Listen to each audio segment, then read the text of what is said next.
അധ്യാപകനൊന്നും അല്ലല്ലോ റഹീമിനെ അറിയാവുന്നുള്ള ഇംഗ്ലീഷിൽ കമ്മ്യൂണിക്കേറ്റ് ചെയ്യുന്ന കാര്യങ്ങൾ നമ്മളെല്ലാ ലാംഗ്വേജും അങ്ങനെയാണല്ലോ. അല്ലാതെ ഇപ്പം ജനപ്രതിനിധി ആവുന്നവരെല്ലാവരും പിന്നെ ഇംഗ്ലീഷിലും സംസ്കൃതത്തിലും ഹിന്ദിയിലും അതിലൊക്കെ തന്നെ PhD എടുത്ത് നല്ല ഫ്ലുവൻ്റായി സംസാരിക്കുന്ന ആളാവണമെന്നൊന്നും നിർബന്ധമൊന്നും ഒരിടത്തും പറയുന്നില്ലല്ലോ.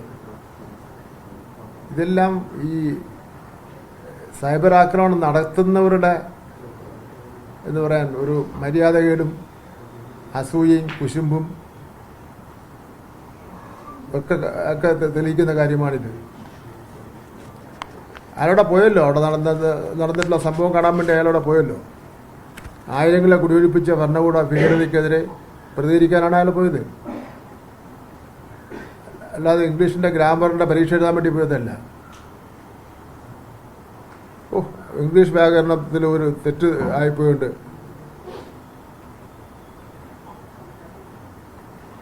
ഒരു ജനപ്രതിനിധിയുടെ കാര്യശേഷി തെളിയിക്കുന്നത് വാക്കുകളിലെ എല്ലാ അലങ്കാരത്തിലല്ലോ, പ്രവൃത്തിയിലല്ലേ. അത് MP എന്നുള്ള നിലയിലുള്ള പ്രവർത്തനം എങ്ങനെയാണെന്നുള്ളവരെ മാത്രം പരിശോധിച്ചാൽ മതി.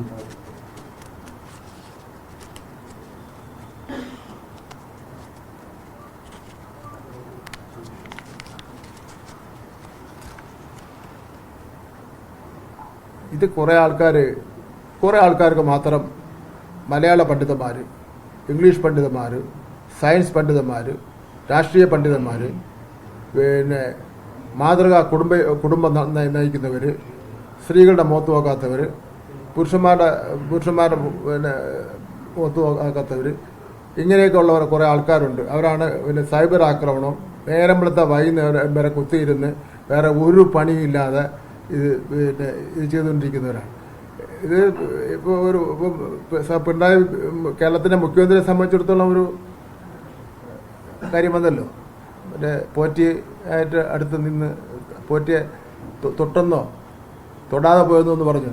സുബ്രഹ്മണ്യം എന്ന് പറഞ്ഞ KPCCയുടെ മെമ്പറാണല്ലോ പോലീസ് കേസെടുത്ത് അന്വേഷണം നടന്നുകൊണ്ടിരിക്കുന്നത്, രാഷ്ട്രീയ അന്വേഷണം നടന്നുകൊണ്ടിരിക്കുന്നത്. ഇതൊക്കെ ഞാനെന്ന ഒട്ടും മൈൻഡ് ചെയ്യുന്നേ ഇല്ല. അപ്പം അന്ന് പിന്നെ പറഞ്ഞവരെല്ലാം അങ്ങനെ അല്ലല്ലോ ഇപ്പോൾ അതിന് പിന്നെ എന്നുള്ള അഭിപ്രായം പറഞ്ഞു. അതിനും ഞാൻ മൈൻഡ് ചെയ്തില്ല.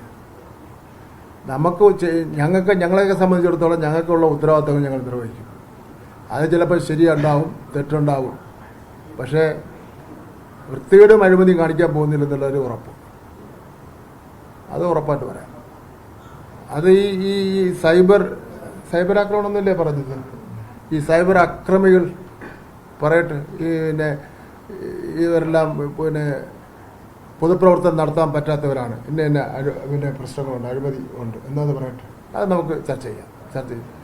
മറ്റത് മുമ്പ് EMS കളിയാക്കുമായിരുന്നു.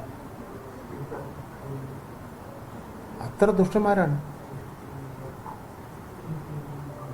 അപ്പം അതുകൊണ്ട് അതിലൊന്നും ഒരു കാരണമില്ല.